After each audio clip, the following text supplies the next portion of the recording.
ગુજરાતને એકદમ અંદરથી જાણવું છે?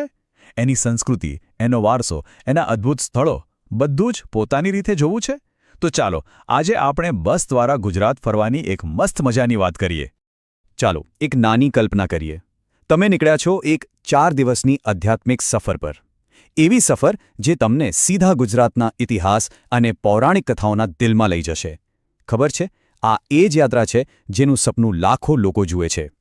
આ સફર શરૂ થાય છે ભગવાન કૃષ્ણની નગરી દ્વારકાથી અને આપણને લઈ જાય છે સીધા અરબી સમુદ્રના કિનારે સોમનાથ મહાદેવના ચરણોમાં. 2 મહાન તીર્થધામ અને એક અવિસ્મરણીય પ્રવાસ. પણ મોટો સવાલ એ છે કે આટલી મોટી અને પૌરાણિક ભૂમિ પર પોતાના બજેટમાં અને પોતાની મરજી મુજબ કેવી રીતે ફરવું? જવાબ છે ને, આપણે વિચારીએ એના કરતાં ઘણો સહેલો છે.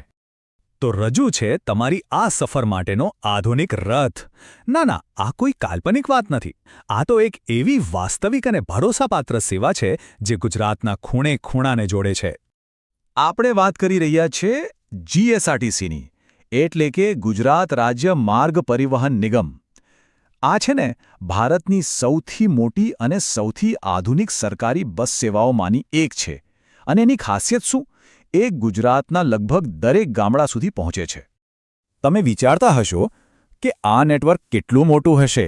તો સાંભળો, જીએસઆરટીસી પાસે 8,322 કરતાં પણ વધારે બસો છે.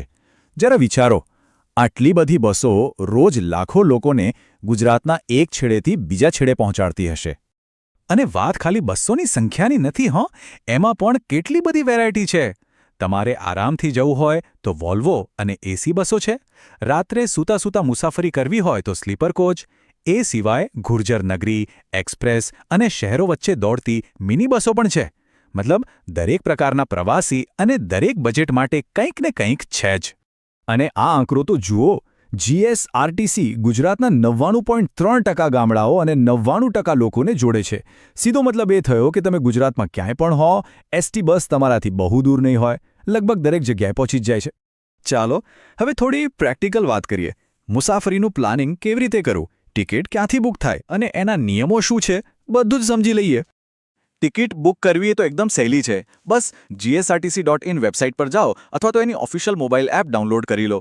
ક્યાંથી ક્યાં જવું છે એ નાખો, પોતાની પસંદની બસ અને સીટ સિલેક્ટ કરો અને ઓનલાઈન પેમેન્ટ કરી દો. બસ થઈ ગયું કામ. અને હા, એક ખાસ ટિપ આપું. તમે છે ને 60 દિવસ પહેલાં જ તમારી ટિકિટ બુક કરાવી શકો છો. એટલે છેલ્લી ઘડીની ભાગદોડ જ નહીં, શાંતિથી પ્લાનિંગ થાય. હવે માની લો કે પ્લાનમાં કંઈ ચેન્જ થયો તો કોઈ ચિંતા નહીં. જીએસટીસીની કેન્સલેશન પોલિસી પણ બહુ સારી છે. તમે જેટલું વહેલું કેન્સલ કરાવો એટલા ઓછા પૈસા કપાય. જેમ કે 6 થી 60 દિવસ પહેલાં કરાવો તો ખાલી 15% ચાર્જ લાગે. જેમ જેમ મુસાફરીના દિવસો નજીક આવે એમ થોડો ચાર્જ વધતો જાય છે, જે સ્વાભાવિક છે. અને એટલું જ નહીં, તમે તમારી ટિકિટને એકવાર રીશેડ્યુલ પણ કરી શકો છો, એટલે કે તારીખ બદલી શકો છો. પણ હા, આ બસ ઉપડવાના 24 કલાક પહેલાં કરવું પડે. મતલબ કે તમારા પ્લાન્સમાં પૂરેપૂરી ફ્લેક્સિબિલિટી રહે. હવે આવે છે સૌથી મજેદાર વાત. જે લોકોને ખરેખર પોતાની રીતે આખું ગુજરાત ખૂંદી વળવું છે ને, એમના માટે જીએસઆરટીસી પાસે એક જબરદસ્ત પાવરઅપ છે. આ યોજનાનું નામ જ કેટલું સરસ છે, મન ફાવે ત્યાં ફરો. અને નામ પ્રમાણે જ કામ છે. આ એક એવો પાસ છે જે તમને અમુક દિવસો માટે આખા ગુજરાતમાં ગમે તેટલી વાર ગમે ત્યાં મુસાફરી કરવાની આઝાદી આપે છે.